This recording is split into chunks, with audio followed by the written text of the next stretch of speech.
Doctor Zakir Naik তিনি বাংলাদেশে আসার জন্য আমন্ত্রণ জানিয়েছিল।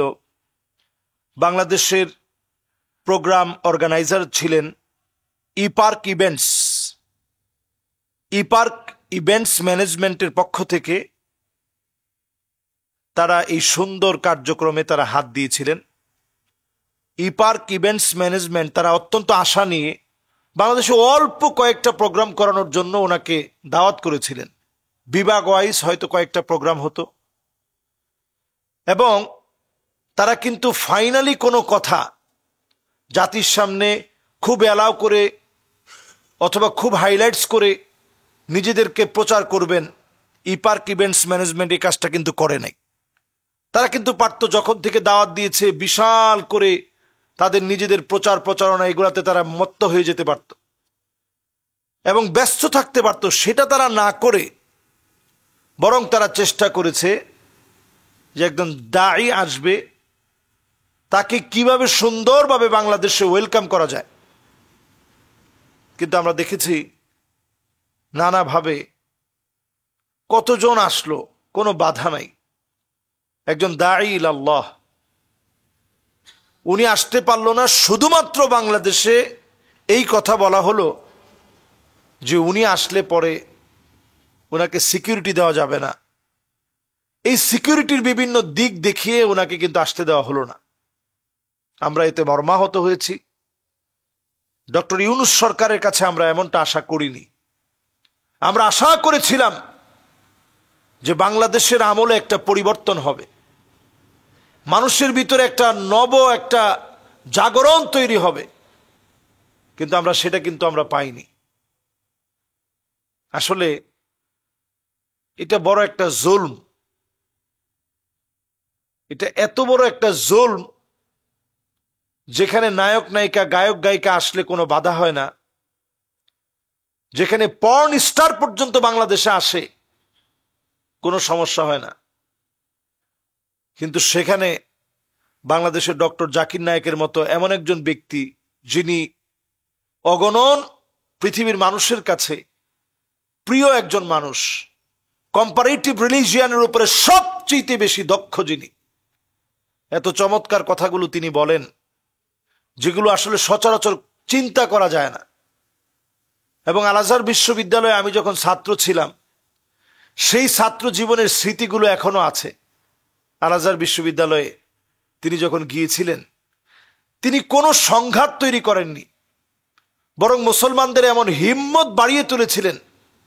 সেখানে তিনি কথা বলতে গিয়ে বলেছেন যে একজন হিন্দু ভাই মনে করে গাছ মাছ একটা বানর একটা গাভী পর্যন্ত স্রষ্টা, আর আমরা মনে করি স্রষ্টার। তাহলে আমাদের মাঝে আর হিন্দুদের মধ্যে মূল পার্থক্যটা হচ্ছে এই যে একটা শুধু ব শূন্য র, ইংরেজিতে বলে অ্যাপোস্ট্রোফ, আরবিতে বলে ইদাফা। এই পার্থক্য যদি আমরা দূর করে দিতে পারি, এই পার্থক্য দূরীভূত হয়ে গেলেই হিন্দু মুসলমানের ভিতরে যে বিশাল একটা দেওয়াল আছে এই দেওয়ালটা দূরে সরে যাবে।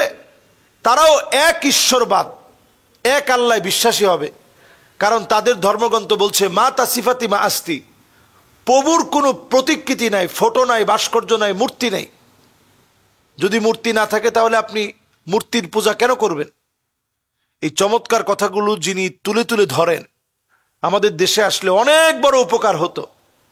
আমি মনে করি রাষ্ট্রীয়ভাবে বহিঃশত্রুর একটা আগ্রাসন এটার মধ্যে রয়েছে, যেই বহিঃশত্রু তাদেরকে দেশে থাকতে দেননি ডক্টর জাকির নায়েককে, তারাই বিভিন্নভাবে প্রেসার ক্রিয়েট করেছে, এবং সেই প্রেসার ক্রিয়েটের কারণেই কোনো একটা অজুহাত দেখিয়ে নিষেধ করে দেওয়া হলো।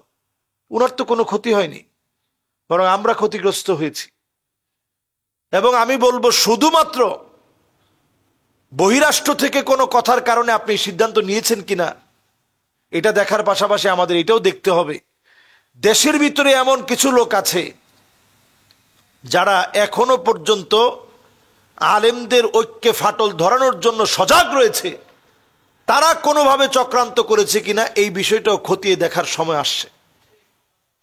সুতরাং খতিয়ে দেখতে হবে দেশের ভিতরে যারা সুকৌশলে যারা বহিঃশত্রুদেরকে সহযোগিতা করে আসছে, তারা কোনোভাবে ইন্ধন জুগিয়ে এটাকে বন্ধ করেছে কিনা এটাও আসলে খতিয়ে দেখা দরকার। অথচ আমরা চেয়েছিলাম তিনি এই দেশে আসবে, বাংলাদেশের সম্মান বাড়বে, বাংলাদেশের গৌরব বাড়বে। এই বিষয়গুলো যদি আমরা এখনো না বুঝি, আমরা কবে থেকে বুঝবো? আল্লাহ রাব্বুল আলামিন আমাদেরকে বুঝদান করুক। এই দেশটাকে আলেম ওলামার দেশ হিসাবে, দ্বিতীয় বৃহত্তর মুসলিম দেশ হিসাবে এই দেশকে আল্লাহ তাআলা পুনর্গঠিত করুক। জালেমের জুলুম, বহিঃসূত্রের শকুনের দৃষ্টি থেকে আল্লাহ দেশটাকে বাঁচায় দেখ, আমিন। সুপ্রিয় দিনী ভাইরা, আপনারা নিশ্চয়ই দেখেছেন সাম্প্রতিক সময়ে সৌদি আরবে একটি ভিডিও ভাইরাল হয়েছে। সৌদি আরবের পুলিশ কর্তৃক একজন মুতামির, যিনি উমরা করতে গিয়েছেন, এমন একজন ব্যক্তিকে গায়ে হাত তুলছে, তাকে ধাক্কা মারছে। চরমভাবে এই দুরাচারের ব্যাপারে এই ভিডিওটি সারা বিশ্বময় ছড়িয়ে পড়েছে। আসলে সৌদি আরবে কখনো কখনো এই জাতীয় ভিডিও আমরা প্রায় সময় দেখি, যার কোনরূপ প্রতিকার পরবর্তী সময়ে কি পদক্ষেপ নেওয়া হয়েছে সেগুলো আমাদের চোখে পড়ে না। এই জাতীয় ভিডিওগুলো আমাদের জন্য অনাকাঙ্ক্ষিত এবং অনেক বেশি দুঃখজনক।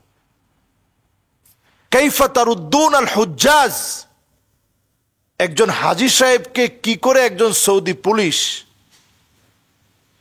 কি করে তার সাথে ভৎসনা করে, খারাপ ব্যবহার করে, খারাপ দুরাচার করে। কাইফা তাদরিবুনাহুম ওয়া হুম দুয়ুফুর রহমান, যারা আল্লাহর ঘরের মেহমান, যারা আল্লাহর মেহমান, তাদেরকে যারা ধমক দিয়ে কথা বলে অথবা খারাপ আচরণ করে, এটা সত্যিই মেনে নেওয়া যায় না। তবে এক্ষেত্রে একটা বিষয় বলে রাখা অত্যন্ত জরুরি।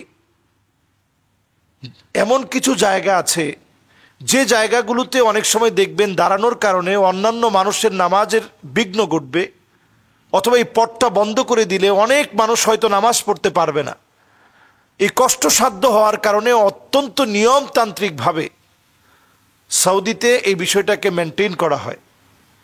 মাক্কাতুল মুকাররমা অথবা মাদিনাতুল মুনাওয়ারায় আপনারা যখনই যাবেন তখন দেখবেন যে মদিনায় এই বিষয়টা একটু কম হয়, যেহেতু স্পেসটা অনেক বড়, এবং স্পেসের তুলনায় সেই জায়গায় মোটামুটি প্রবেশদ্বারটা একত্রে হওয়ার কারণে খুবই সহজে সেখানে নামাজ পড়া যায়, এবং নির্দিষ্ট কিছু জায়গা ছাড়া তেমন বেশি বাধা বিপত্তির সম্মুখীন হতে হয় না। মাক্কাতুল মুকাররমায় প্রবেশদ্বার অনেকগুলো হওয়াতে যখন আপনি বিভিন্ন জায়গা থেকে বিভিন্ন প্রবেশদ্বার দিয়ে যখন প্রবেশ করবেন, নির্দিষ্ট সময়ে নামাজের আগ মুহূর্তে অনেকটা জায়গা বন্ধ করে দেওয়া হয়, যাতে করে এখানে বিশৃঙ্খলা সৃষ্টি না হয় এবং যেন বের হওয়ার পথটা যেন ঠিক থাকে। তো কখনো কখনো এমনটা হয় যে নিয়মটা যদি তারা একটু কঠিনভাবে না পালন করে, তাহলে আমাদেরই বরং ভোগান্তি বেশি হবে। কিন্তু এই ভোগান্তি বেশি হওয়া অথবা না হওয়া, এটার চাইতে বড় বিষয় হচ্ছে আপনি কোনো হাজী সাহেবের গায়ে আপনি আঘাত করতে পারেন না। আপনি তাকে বোঝানোর চেষ্টা করেন, প্রয়োজনে আপনি পিঠে হাত দিয়ে, সেটা যেন কোনো আপত্তিকর ভিডিও না হয়। মানুষ অন্তত আপনাদের কাছ থেকে এটা আশা করে না। নবী সাল্লাল্লাহু আলাইহি সাল্লাম বলেছেন যে কিয়ামতের আগে ওয়াইলুন লিল আরব, আরবের ধ্বংস হওয়ার একটা সময় আসবে। যখন আরব ধ্বংস হয়ে যাবে, আরবের ভিতরে এমন আচরণ প্রকাশ পাবে, নবী আলাইহিস সালাতু ওয়াস সালাম বলছেন যে এমন আচরণ প্রকাশ পাবে, যখন উম্মে সালামা বললেন আমরাও কি ধ্বংস হয়ে যাব, নবীজি বললেন হ্যাঁ, তোমরাও ধ্বংস হয়ে যাবা। ইযা কাসুরাল খাবাস, খারাপই যদি তোমাদের মধ্যে বেড়ে যায়। হ্যাঁ, এই ক্ষেত্রে আপনি আরো বেশি টাইট হন, যে আল্লাহর ঘরের সামনে কোনো মোবাইল, সেগুলো দিয়ে ভিডিও অথবা সেখানে টিকটক করা, এগুলোর ব্যাপারে আপনি হার্ড হন। কিন্তু একজন মানুষ নামাজের জন্য দাঁড়িয়ে গিয়েছে, একটু সময় আপনি ধৈর্য নিয়ে একটু আপনি অপেক্ষা করেন। তার গায়ে যদি আঘাত করা হয়, কোনো নারীকে যদি একেবারে ধাক্কা দিয়ে ফেলে দেওয়া হয়, এগুলো চরম বিপর্যয়। এজন্য আমি বলবো যে সৌদি আরবের যে এই কাজটা করেছে, ভিডিওতে তার চেহারাটা আছে এবং সারা ওয়ার্ল্ডে কিন্তু এখন এটা নিয়ে আলোচনা শুরু হয়েছে। যার গায়ে আঘাত করা হয়েছে তিনি একজন মিশরীয় নাগরিক। মিশর থেকে এটা নিয়ে কারণ দর্শানোর জন্য বলা হয়েছে যে কোন কারণে তার গায়ে আঘাত করা হলো। তেমন কোনো কারণ কিন্তু তারা দর্শাতে পারে নাই, এখনো পর্যন্ত তারা কোনো প্রেস ব্রিফিং করে নাই। তো এই জাতীয় ঘটনাগুলো কিন্তু বিভিন্ন সময় ঘটে থাকে, এমনকি আমাদের সঙ্গেও বিভিন্ন সময়। আমি যে বছর গিয়েছি ওই বছর আমার চোখের সামনে একজন বাঙালি নারীর সাথে এমন ঘটনা হয়েছে যেটা আমি অবাক হয়ে গেছি, এবং সেই বছরেই আমি এটার প্রতিবাদও করেছি। তো প্রতিবাদ করার মুখে আমি দেখেছি যে যথেষ্ট বিচার হয়েছে, যদিও এই বিচারগুলো অনেক সময় চোখের সামনে না আসার কারণে আমরা মনে করি যে তারা এরকম উদ্ধত্তপূর্ণ আচরণ করার পরে তাদের মনে হয় কিছুই হয় না। আসলে তাদেরও শাস্তি হয়, এই শাস্তিগুলো প্রকাশ্যে আনা দরকার। কারণ যারা দুয়ুফুর রহমান, আল্লাহর যারা মেহমান, তাদেরকে আপনি সম্মান করার দ্বারাই তো সৌদি আরব আজকের এই জায়গায় পৌঁছিয়েছে। সৌদি আরবে তেমন কিছুই ছিল না, সৌদি আরবে খাবার ছিল না, কিছুই ছিল না। আল্লাহর ঘর দিয়ে আল্লাহ তাআলা তাদেরকে সম্মানিত করেছেন, শ্রেষ্ঠত্ব দিয়েছেন। এই জন্যই তো আমরা সেখানে ছুটে যাই। কাজে আমরা এই ঘরের অসম্মান হয় এমন কোনো কথা বলবো না। এই ঘরের সাথে সংশ্লিষ্ট ব্যক্তিবর্গ তারাও যেন সজাগ থাকে, এই দৃষ্টি আকর্ষণের জন্য বিষয়টি বলে রাখছি। অনেকে এটা দেখার পরে কষ্ট পাবেন। এরকম একজন ব্যক্তির ব্যবহার দিয়ে সৌদি আরবকে মাপা যায় না, অথবা পুরা মাক্কাতুল মুকাররমাকে মাপা যায় না, মদিনাতুল মুনাওয়ারাকে মাপা যায় না। এই জায়গা আল্লাহর কাছে অত্যন্ত বরকতের জায়গা। এখানে যারা বেয়াদবি করেছে তাদের শাস্তি একেবারে নিশ্চিত। এজন্য আমরা অন্তত এই জায়গায় আদব রক্ষা করার চেষ্টা করি। আল্লাহ আমাদেরকে বোঝার তৌফিক দান করুক। আসসালামু আলাইকুম ওয়া রাহমাতুল্লাহি ওয়া বারাকাতুহু।